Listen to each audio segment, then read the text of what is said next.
Novo para você através desse texto hoje aqui, Ezequiel 37. Nós só vamos ler o versículo 9 e você vai deixar sua Bíblia aberta no restante do texto, tá bom? Ezequiel capítulo 37, vamos ler só o versículo 9, depois vamos explorar os outros versículos. Diz assim o versículo 9: E ele me disse, profetiza ao Espírito, profetiza ao Filho do Homem, e diz ao Espírito, assim diz o Senhor Jeová, vem dos quatro ventos, ó Espírito, e assopra sobre esses mortos, para que vivam. Que Deus, por meio de sua palavra, nos fale nessa noite. Amém? Eu quero falar então sobre o mover do Espírito sobre o vale. Desde Gênesis, você pode observar algo sobre o mover de Deus, sobre a movimentação de Deus. Os cientistas dizem que o universo está sempre em movimento, e é verdade. O universo está sempre em movimento. A Terra está em movimento, a Terra não para, ela gira. E Deus também está sempre em movimento. O agir de Deus sempre está acontecendo. E você pode observar lá desde Gênesis, o primeiro versículo que fala sobre isso, está lá em Gênesis 1. E diz que a terra era sem forma e vazia, e o Espírito de Deus se movia sobre a face das águas. Ou seja, Deus lá na criação já se movia, o Espírito dele já se movia. Nós podemos ver também no deserto, com o povo de Israel. Quando o povo de Israel estava atravessando o deserto, obrigado, Daniel. À medida que o povo de Deus, que o povo de Israel se movia em direção a Canaã, Deus se movia com o povo, de dia na nuvem e à noite na coluna de fogo. Então Deus se movia juntamente com o povo. Era um movimento de condução do povo de Deus, de direção ao povo de Deus. Você pode ver também a igreja de Jesus. O livro de Atos dos Apóstolos é um livro que fala muito do mover da igreja.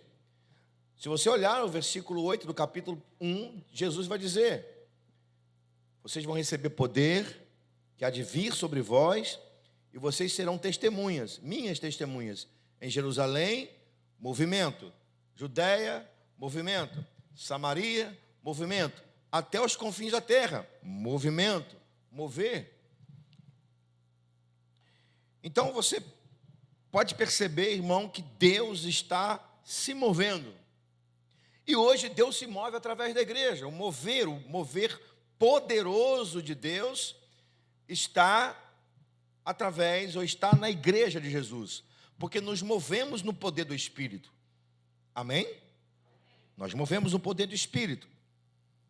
Eu quero então dividir esse texto com você, olhar esse texto com você do profeta Ezequiel, capítulo 37. Eu acho uma coisa interessante, porque nós temos 2 capítulos de Ezequiel que vão falar de restauração, que são separados por 10 capítulos. Na verdade, a partir do capítulo 28, até o final, o profeta Ezequiel vai falar sobre restauração. A parte final do livro de Ezequiel fala de restauração.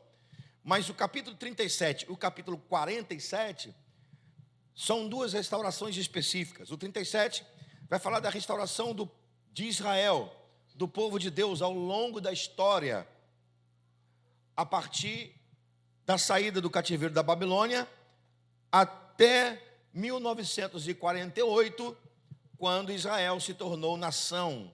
A ONU votou por um voto de um brasileiro, Oswaldo Aranha, o voto de Minerva. A ONU votou que Israel passasse a ser nação independente. Então, desde do cativeiro da Babilônia até 1948, é profetizado aqui nesse texto. Então, quando você lê Ezequiel 37, você está diante de um texto que fala de restauração de Israel ao longo da história. E o capítulo 47 você vai ver a restauração do templo, as águas lá de Ezequiel 47, águas que dão no tornozelo, nos joelhos, nos lombos, águas profundas. Esse texto vai falar da restauração do templo. Sabe o que eu acho interessante? Deus restaura coisas, mas antes de restaurar coisas, Deus restaura pessoas, porque pessoas são mais importantes do que coisas. O capítulo 47 vai falar da restauração do templo, da estrutura de Israel, o templo tão importante para a nação de Israel. Mas o capítulo 37, é o texto que nós lemos, vai falar da restauração do povo dele, da nação dele. Ou seja, repetindo, Deus restaura primeiro o povo, pessoas, para depois Deus restaurar estrutura, porque pessoas são mais importantes do que estrutura. Você, irmão, é mais importante do que qualquer tipo de coisa que você pega, que você vê. Amém? Glória a Deus. Então esse texto vai falar de restauração. E aqui Deus leva o profeta em uma visão, é uma visão que Deus vai dar ao profeta. E o texto se refere a uma visão onde os ossos estavam sequíssimos. Esses ossos sequíssimos representam a própria nação de Israel. E o vale representa o estado caótico que a nação se encontrava. Só para a gente entender e a gente entrar no texto. Os ossos sequíssimos representam o estado de Israel, o estado caótico de Israel. E o vale, os ossos sequíssimos representam a nação de Israel. E o vale representa o estado caótico da nação de Israel, a nação que se encontrava. Então Ezequiel vai profetizar, vai nos dizer, vai nos mostrar sobre a restauração. E eu quero então nessa noite observar as fases desse mover do Espírito na visão do vale de ossos secos. Nós temos aqui fases. Deus vai levando o profeta em fases. Primeira, segunda, terceira e quarta fase. São fases desse mover do Espírito sobre o vale na visão do profeta. Eu quero que você caminhe comigo, por favor, nesse texto. Espero que você seja abençoado, tocado, e que Deus nessa noite te leve, meu irmão, a entender o sentido de você ser instrumento do mover do Espírito. Que você possa entender nessa noite que Deus quer levar você a um nível tão profundo de intimidade, de relacionamento com Ele, que você possa ser instrumento do mover dEle para esse tempo. Amém? Então vamos lá. A primeira fase desse mover é o mover do sentimento. O mover do sentimento. Vamos ler o versículo 1 a 3. 1 e 2. Veio sobre mim a mão do Senhor, e o Senhor me levou em espírito, e me pôs no meio de um vale que estava cheio de ossos, e me fez andar ao redor deles. E eis que eram muito numerosos sobre a face do vale, e estavam sequíssimos. Versículo 3. E me disse: filho do homem, poderão viver esses ossos? E eu disse: Senhor Jeová, tu sabes. Por que essa fase aqui é a fase do sentimento?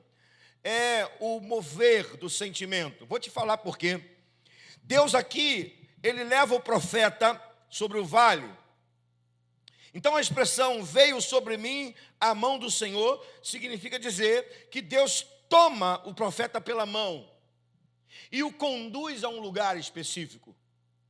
E o conduz a esse vale. Deus está segurando na mão do profeta e está dizendo assim, em outras palavras, só para a gente entender melhor. Ele está dizendo assim: vem comigo. Vem comigo. Caminhe comigo. Vem para onde eu quero te levar. Então, veja bem, Deus está querendo aqui colocar sentimento no profeta. Deus está querendo conduzir o profeta para ter sentimento. Presta atenção, vamos continuar. E o texto continua dizendo, ele vai continuar dizendo: e me pôs sobre um vale que estava cheio de ossos. Olha isso, é um processo gradativo. Primeiro Deus leva pela mão, tira o profeta onde ele estava e leva para o vale. Agora Deus está dizendo, o texto está dizendo, e me pôs sobre o vale. Então, o profeta agora está no lugar onde Deus queria o levar. É o mesmo que dizer assim, vem para o meio do caos, olha o caos, olha os ossos sequíssimos. Então, preste atenção numa coisa, irmão. Você que é crente, você que é salvo, você que é filho de Deus, quando você ver alguma coisa ruim, quando você vê alguém com a sua vida que é uma desgraça, quando você vê o caos na vida de alguém, o que você sente? Ou você não sente nada? Porque é isso que Deus quer fazer com o profeta. Ele quer levar o profeta para ver, mas não só para ver, para sentir o caos, para sentir o que Israel estava vivendo, qual era a situação do povo de Israel. Mas ele continua, me fez andar ao redor deles. Veja se isso não é um processo. Segura na mão, coloca no meio do vale, agora você anda.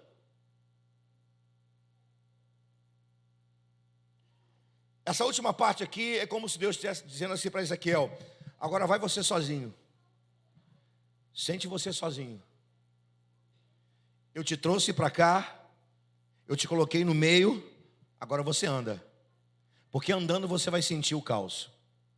Andando você vai sentir a tristeza que eu estou sentindo. Eu não tenho dúvida, irmão, que Deus está colocando no profeta o sentimento que ele estava sentindo. Porque não adianta a gente tentar fazer alguma coisa para alguém se a gente não tem sentimento por aquele alguém que precisa da mão de Deus. Não adianta você tentar evangelizar alguém se você não tem paixão por aquela alma. Não adianta você tentar ajudar alguém que está com o casamento desfeito se você não amar aquele casal. Não adianta. Não adianta você tentar orar por alguém que está enfermo sem você não sentir a dor. Você tem que sentir misericórdia, você tem que sentir compaixão. Você tem que ter sentindo alguma coisa dentro de você. Estamos falando de um Deus que é pessoal, de um Deus que é amor, que é misericórdia, que é bondade. São atributos dele que ele colocou no ser humano. Infelizmente, a humanidade caminha para um caos tão grande que as pessoas não sentem mais nada. O homem vale R$1, R$2, R$5. O homem é descartável, as pessoas são descartáveis. As pessoas não valem mais nada, o ser humano não vale mais nada. O que importa sou eu, o que importa é o que eu sinto, o que eu tenho, o que eu preciso, o que eu quero. Para o homem moderno é assim. Só que Deus está nos ensinando através desses versículos que Ele está levando o profeta para sentir o caos, para sentir a dor que ele estava sentindo do seu próprio povo, que estava no cativeiro da Babilônia. De repente o profeta está dando voltas em torno do vale, sentindo o caos. O profeta vê pelo sentimento o estado caótico da nação de Israel. Deus queria mostrar ao profeta, pelo sentimento, o que ele estava sentindo. Então, irmãos, pelo mover do Espírito e do Espírito Santo, precisamos sentir as dores da salvação, as dores dos outros, sentir o caos do ser humano. Precisamos sentir a dor do outro. Que o Espírito Santo te leve a ter sentimento pelas pessoas que estão no caos. Que o Espírito Santo te sacuda, irmão. Que o Espírito Santo coloque sentimento de misericórdia no seu coração. Que o Espírito Santo coloque paixão no seu coração pelas pessoas. Se o seu coração está petrificado, se o seu coração está frio, se você não sente mais nada, se você não tem sentimento por Deus e pelo outro, está na hora de você pedir ao Senhor que o segure na sua mão. Mas não te leve para o vale de ossos secos, não. Segure na sua mão e te leve para o centro da vontade dEle, do amor dEle, no nome de Jesus. Está na hora da igreja acordar, porque a igreja é representante de Deus na terra. Deus não vai usar anjo, Deus não vai colocar sentimento nos anjos pelos homens perdidos. Deus faz isso com o ser humano, Deus faz isso com os filhos dele, Deus faz isso com a igreja. Se somos filhos dele, sentimos como ele. Se somos filhos dele, amamos como ele. Se somos filhos dele, temos misericórdia como ele tem. Se somos filhos dele, queremos a mudança que ele quer.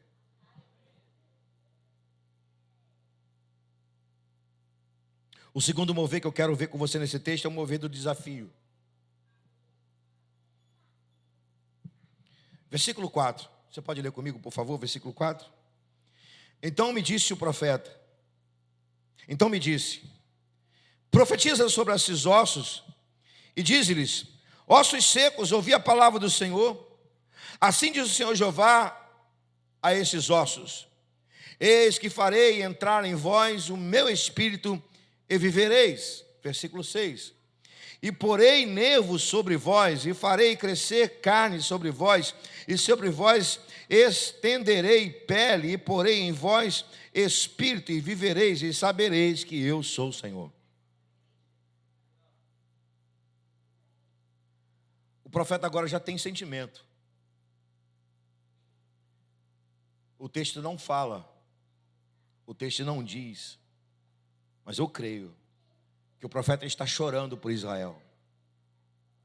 Está chorando com aquela visão de um vale numeroso de ossos sequíssimos.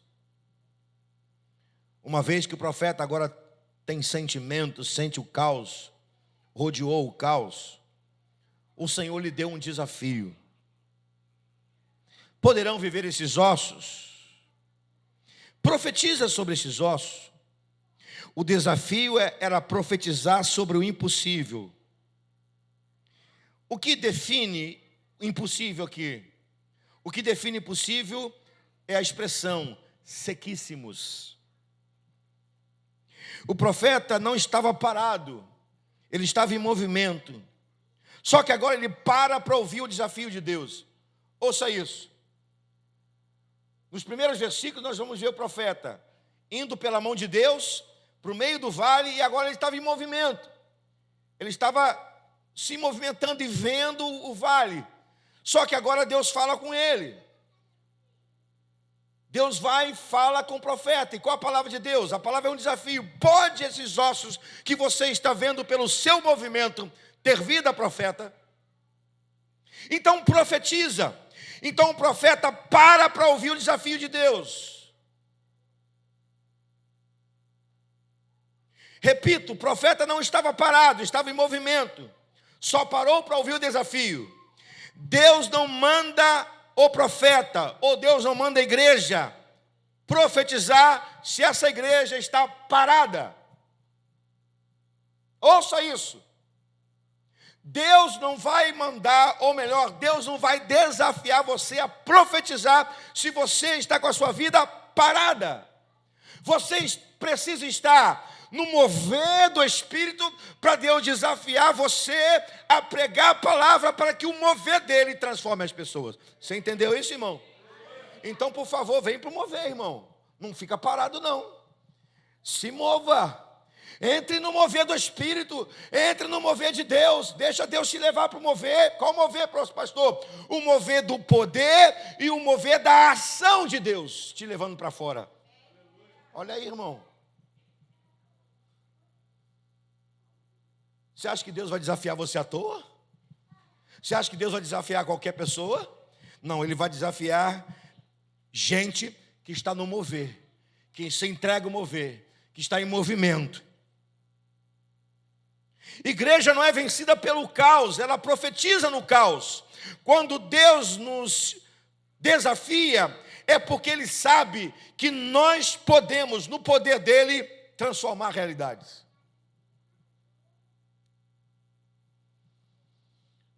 E eu faço uma pergunta a você nessa noite: você está disposto a aceitar o desafio de Deus? Eu espero que você esteja disposto a aceitar o desafio de Deus. Porque eu tenho certeza que você já aceitou, ou você já entrou em muitos desafios pessoais. Eu tenho certeza que todo mundo aqui já passou por um desafio, já foi desafiado. E a maioria, creio eu, já venceu desafios. A maioria que está aqui já venceu desafios. Então você sabe o que significa desafio. Só que estamos falando de um desafio divino. Não é seu patrão que está desafiando você a ser melhor. Não é seu professor que está desafiando você a tirar a melhor nota. Nem é seu pastor que está desafiando você a fazer alguma coisa. É Deus quem está desafiando. Acredite, profetize, abra sua boca, fale palavra de bênção, libere palavra de poder, fale bênção na vida das pessoas. Acredite na mudança, acredite nas transformações. Abra sua boca, fala palavras que vão encher a pessoa de paz, de alegria. Você aceita o desafio, irmão? Amém? Glória a Deus. O terceiro mover é o mover da palavra. Já emendamos. Versículo 7 diz assim: então profetizei como me deu ordem. Olha isso. E houve um ruído. Enquanto eu profetizei, ou profetizava, eis que se fez um zumbido. Os ossos se juntaram, cada osso a seu osso. E olhei, e eis que vieram nervos sobre eles, cresceu carne, estendeu-se pele sobre eles por cima, mas não havia nele espírito. E me disse: profetiza ao Espírito, profetiza ao Filho do Homem, e diz-me: assim diz o Senhor Jeová, vem dos quatro ventos, ó Espírito, e assopra sobre esses mortos para que vivam. Eu quero que você preste atenção no versículo 7, no seu início. Profetizei como me ordenara, e houve um ruído. Até então não tinha som.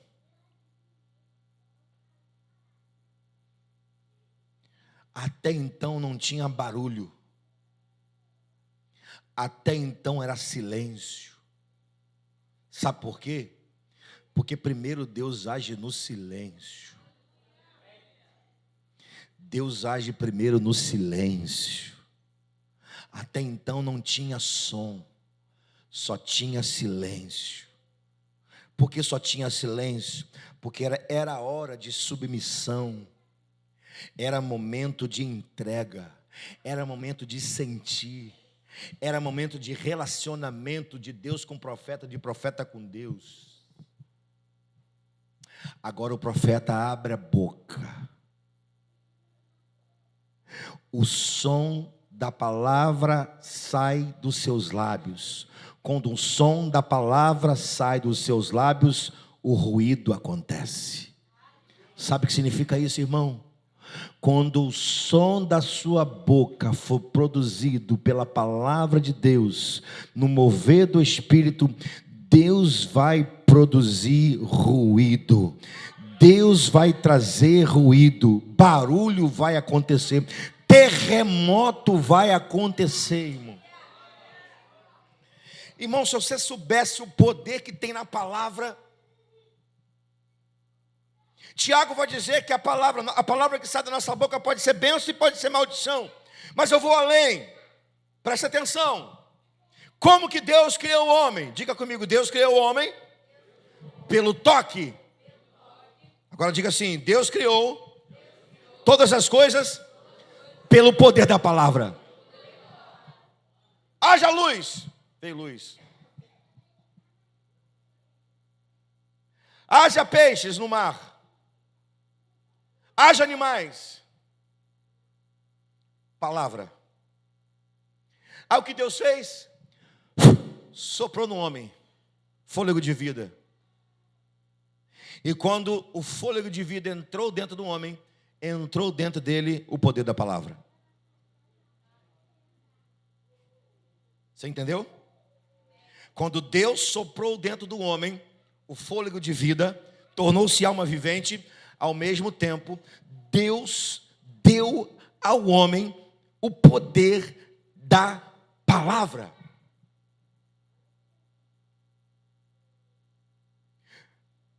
Por exemplo, Vamos dar o nome de um bicho, leão. Eu te pergunto, quem é que deu o nome do bicho de leão? Foi Deus ou foi Adão? Foi Adão, porque ele tinha agora o poder da palavra.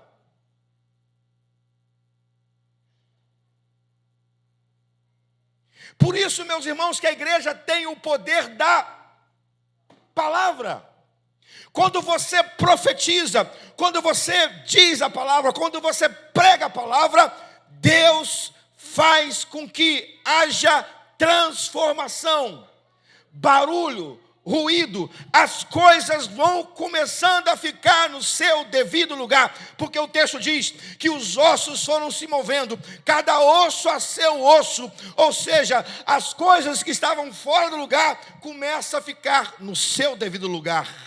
Ou seja, quando a igreja profetiza a palavra, as coisas na sociedade, as coisas na família, na própria igreja, vão colocando-se cada coisa no seu devido lugar. Ou seja, o poder da palavra de Deus arruma a criação de Deus.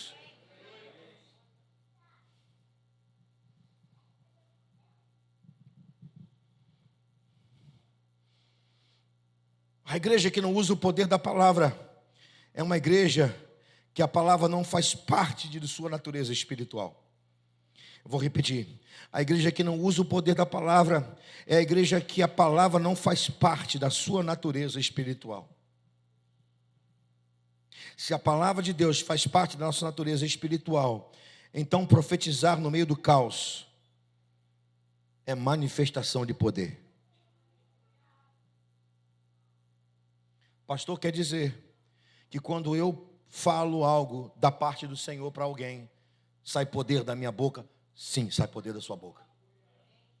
Pastor, quer dizer que quando eu digo para alguém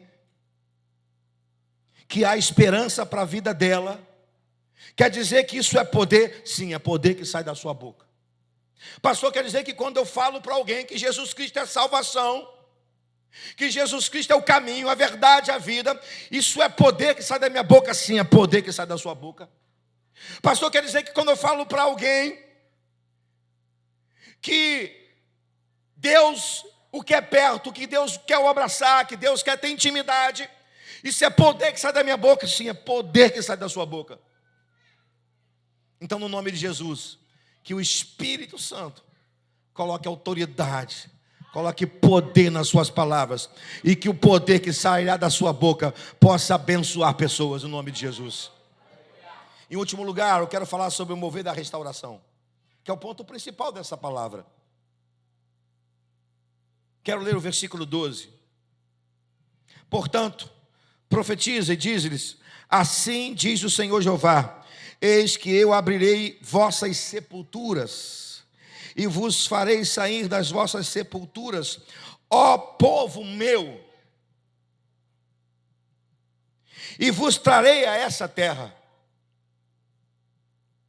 E sabereis que eu sou o Senhor, quando eu abrir as vossas sepulturas, e vos fizer sair das vossas sepulturas, ó povo meu. Para terminar o versículo 14. E porei em vós o meu espírito, e vivereis. E vos porei na terra, na vossa terra, e sabereis que eu, o Senhor, disse isso, e fiz, diz o Senhor. O último estágio do mover de Deus é o mover da restauração. O texto fala sobre abrir sepulturas. Deus agora tira o profeta da visão do vale e o leva a ver sepulturas. Eu quero que você preste atenção nisso, irmão. É claro o texto: abrirei sepulturas.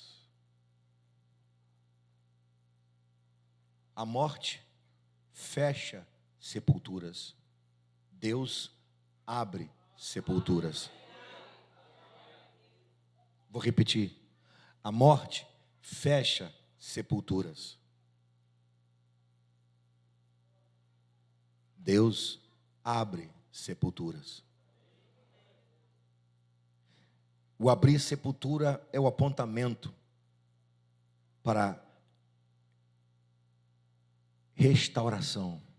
E para a igreja, o abrir sepultura significa ressurreição. Irmão, se você baixar a sepultura e não for arrebatado, espero que todos sejamos arrebatados, mas se você baixar a sepultura e não for arrebatado,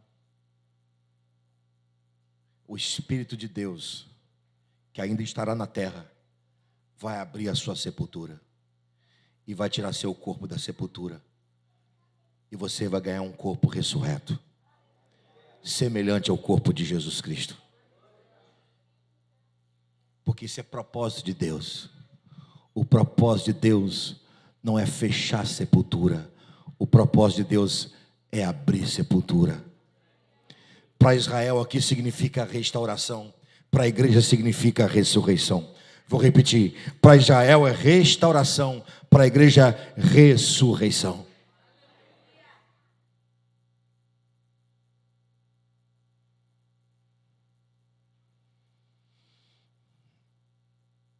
Esse versículo 14 fecha tudo. Se você observar a palavra espírito, que está nos outros versículos, por exemplo, lá no versículo 8, não havia neles espírito, esse espírito está com letra minúscula. O versículo 14, o espírito está com letra maiúscula. Por quê? Porque esse espírito do versículo 14 é o próprio Espírito de Deus. Lógico. Evidentemente que o espírito com letra minúscula é o espírito do homem. Isso quer dizer que a restauração completa só vai acontecer, ou só acontece, quando de fato o Espírito Santo de Deus entra, move, conduz, faz, realiza. Não existe restauração sem o mover do Espírito Santo. E quando há o mover do Espírito Santo, as sepulturas espirituais são fechadas para a morte e são abertas para a restauração. E talvez haja alguém nesta noite que precisa de uma restauração. Porque morte não é apenas perda da existência. Alguma coisa pode morrer na sua vida. E talvez esteja falando a alguém aqui, que está aqui, ou que vai ouvir essa mensagem, que a sua própria devoção parece estar caminhando para uma sepultura fechada. Parece que você está morrendo para a sua relação com Deus. Eu venho aqui nessa noite dizer para você que o Espírito Santo quer renovar a sua vida, quer renovar a sua devoção, porque você foi criado para o louvor da glória de Deus. Você foi criado para o louvor da glória de Deus. E eu concluo essa mensagem para a gente orar. Crendo, agora eu vou dizer o que eu creio. A partir desse texto que é profético. E que se cumpre ao longo dos anos. E que ainda está para se cumprir a última parte. Profeticamente. A partir desse texto, que é uma restauração histórica de Israel, eu quero dizer a você o que eu creio. Eu creio que vem aí um tempo onde a igreja de Jesus será desafiada. Creio que esse tempo chegou, que a igreja será conduzida, desafiada, a ter o sentimento de Jesus. E qual era o sentimento de Jesus? E Paulo vai dizer em Filipenses: tendo em vós o mesmo sentimento que também houve em Cristo Jesus, que não teve por usurpação ser igual a Deus, mas a si mesmo se esvaziou, assumindo a forma de servo, tornando-se semelhante aos homens. Ou seja, Jesus teve o sentimento lá do céu de olhar para a terra e ver um vale de ossos secos. Ou melhor, de ver os homens perdidos.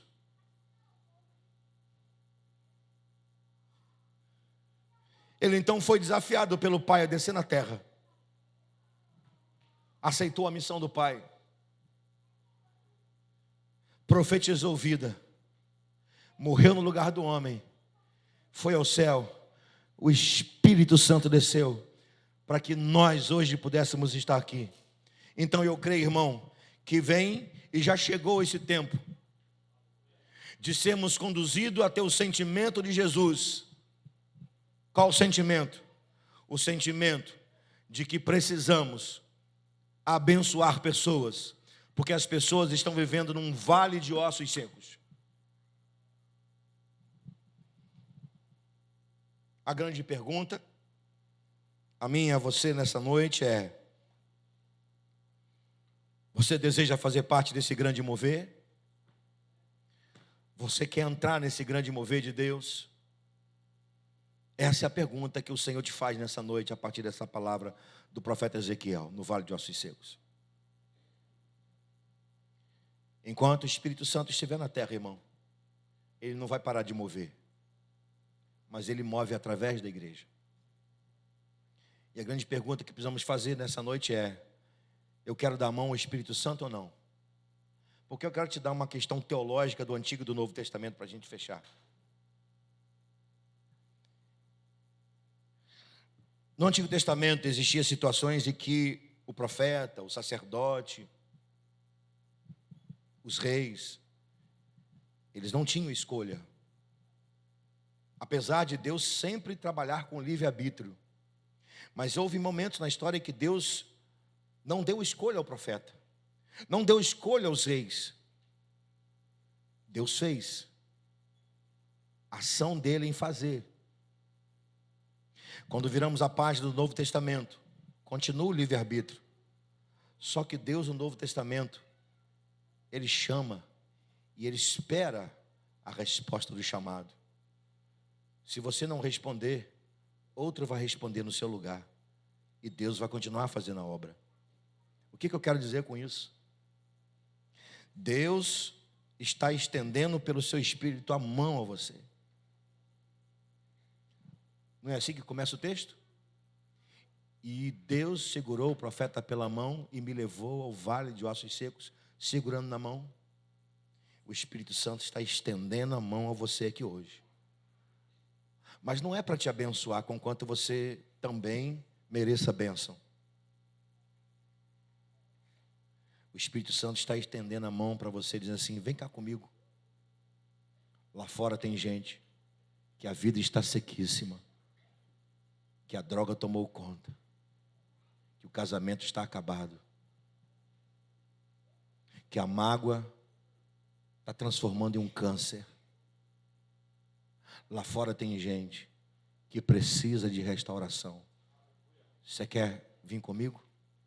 Se você quiser, nós vamos junto para um grande mover de restauração, para um grande mover de transformação.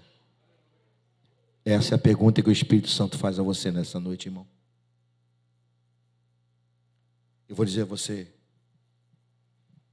até o final da minha vida, como crente, não como pastor. Não falo como pastor agora, falo como crente. Porque antes de ser pastor, eu sou crente. Como crente, eu digo para você, eu quero até meu último suspiro de vida ser parceiro do Espírito Santo. Ele fazendo a parte dele, convencendo do pecado, da justiça, do juízo, tocando. E eu fazendo a minha parte, profetizando, abraçando, liberando amor. Até o último suspiro de vida, eu quero ser parceiro do Espírito Santo. Eu espero que você nessa noite se torne parceiro do Espírito Santo. E Deus te leve para grandes desafios. Que Deus te leve para os vales que estão por aí. Que Deus te leve para os desertos que estão por aí. Que Deus te leve para os lugares que precisam de transformação. Eu quero orar por você que quer aceitar o desafio do Espírito Santo nessa noite.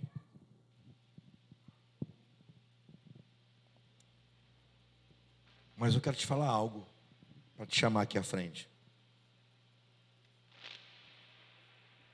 Para você segurar na mão do Espírito, você precisa de um toque dele. Então deixa ele te tocar. Porque talvez você entenda assim: eu não posso segurar na mão do Espírito Santo se ele não me tocar primeiro. Eu quero o toque dele. Então ele vai te tocar. Se você quer o toque dele hoje, ele vai te tocar. Que toque você quer do Espírito Santo? Toque de restauração? Toque de conserto? Toque de vida? Então deixa ele te tocar. Sinta o toque dele. Agora, por favor, depois que você sentir o toque dele, estenda a sua mão e diz: Espírito Santo, pode contar comigo. Pode me levar ao vale de ossos secos. E você será usado por ele. Quantos querem nessa noite ser tocados pelo Espírito Santo? Quantos querem nessa noite dar a mão ao Espírito Santo? Eu quero convidar você nessa noite a sentir o toque poderoso do Espírito e dar a sua mão ao Espírito Santo para ser parceiro dele numa obra de restauração na vida das pessoas que precisam. Quer o toque dele? Quer o toque do Espírito? Quer dar a mão a ele? Faça algo muito simples. Sai do seu lugar, vem para o altar. Vem para o altar, irmão. Vem falando com o Espírito Santo, porque ele é uma pessoa que está aqui presente. Vem pedindo ao Espírito Santo para tocar na área da sua vida que precisa ser tocada agora, em nome de Jesus.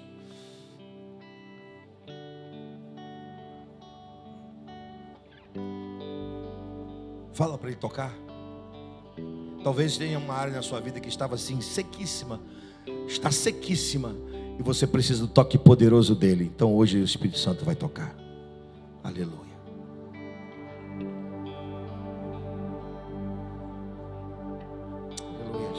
Sopra Espírito de Deus nesse lugar. Fique em pé, por favor, você que está sentado. Mas na verdade o Espírito Santo está te chamando você para o altar. Com teu poder e tua graça, vem avivar.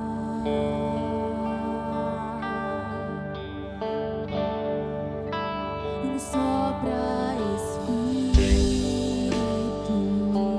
de Deus nesse lugar. Eu vou pedir para você não cantar ainda não, tá bom? Deixa só os irmãos cantarem, porque agora você está tendo o seu momento com o Espírito Santo. Você está falando com ele o que você precisa dizer, que só ele sabe o que você está dizendo. Você está expondo áreas da sua vida que precisa do toque dele. Você está expondo áreas da sua vida que precisa do toque poderoso dele. E você está pedindo para ele segurar na sua mão e te usar. Então depois você canta. Agora não é para você cantar.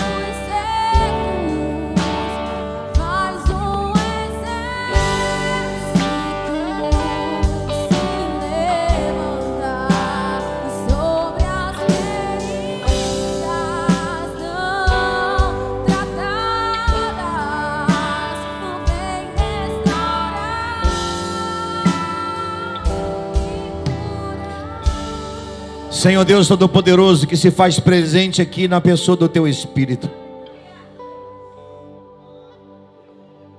Nós recebemos o Teu toque nesta hora. Seja toque de cura, toque de restauração, seja toque de vida, seja um sopro de vida, nós recebemos nessa noite.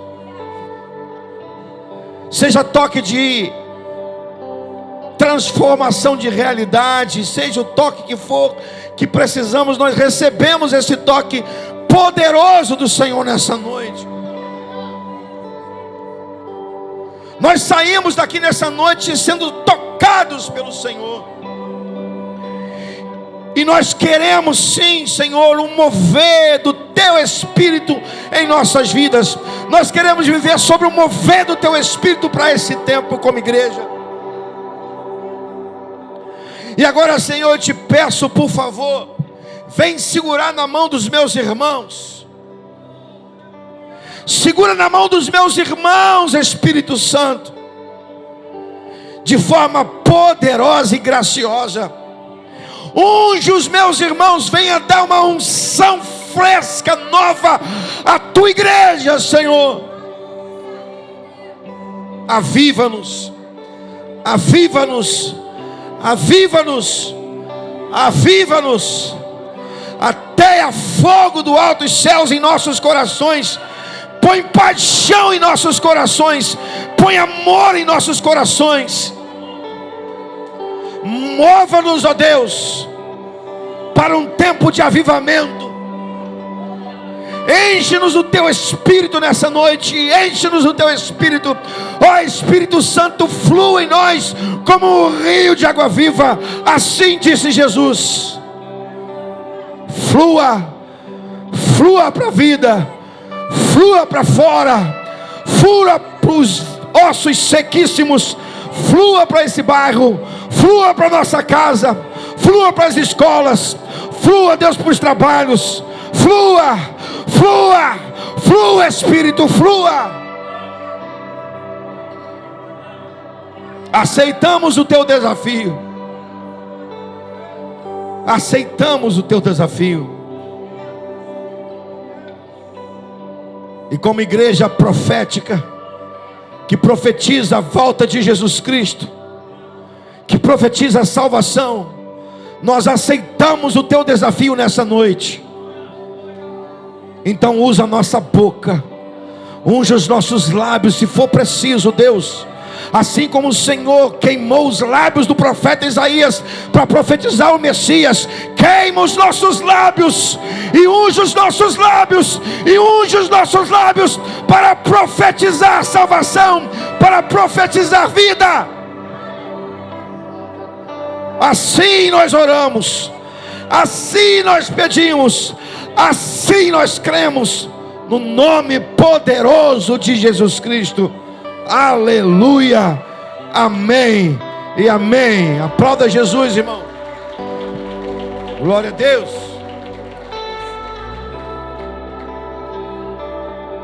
Vamos orar, aliás, vamos cantar mais um cântico e depois vamos terminar o culto dessa noite.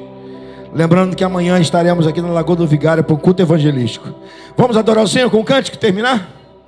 Vamos adorar Ele.